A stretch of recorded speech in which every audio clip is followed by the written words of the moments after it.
కాంగ్రెస్ ప్రభుత్వం ఎన్నికల వేళ ప్రజలకు ఇచ్చిన హామీల్లో భాగంగా ప్రజాపాలన కార్యక్రమాన్ని ప్రతిష్టాత్మకంగా చేపట్టింది. అందులో భాగంగా అర్హులకు ఇందిరమ్మ ఇల్లు, పేదలకు రేషన్ కార్డుల దరఖాస్తులకై ఈ నెల 21 నుంచి 24 తేదీ వరకు దరఖాస్తు నమోదుకై కార్యక్రమాన్ని చేపట్టగా గురువారం నిజామాబాద్ జిల్లా బోధన్పట్నంలోని 24వ వార్డు హనుమాన్ టెక్డీలోని ప్రభుత్వ ప్రాథమిక పాఠశాల అంగన్వాడీ కేంద్రం వద్ద అధికారులు, నాయకుల ఆధ్వర్యంలో ప్రజాపాలన కార్యక్రమం చేపట్టడం జరిగింది.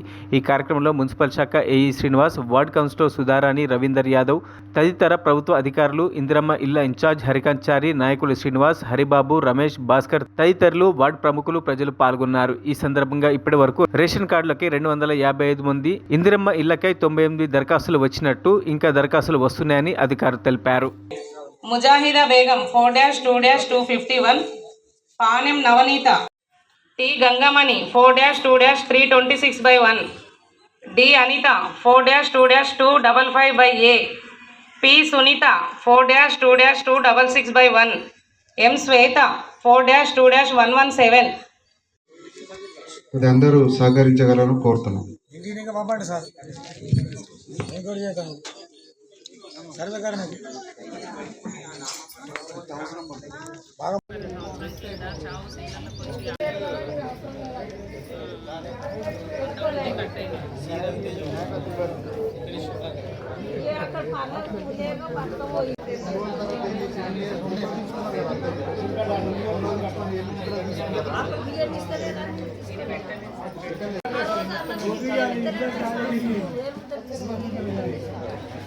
పేపరు రేషన్ కార్డే ఉన్నాయి.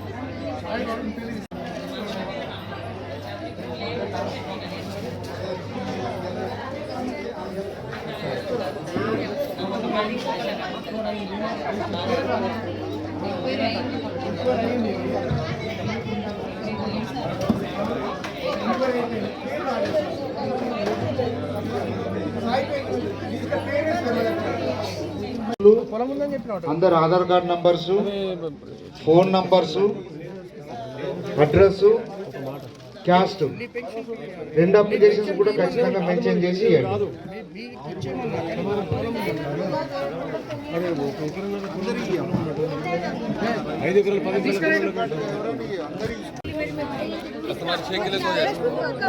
రేషన్ కార్డు అప్లికేషన్స్ ఉన్నాయి ఇక్కడ స్టేజ్ దగ్గర. రేషన్ కార్డు కోసం అప్లికేషన్ తీసుకొని మరిన్ని అప్డేట్స్ కోసం మా ఛానల్ని సబ్స్క్రైబ్ చేయండి.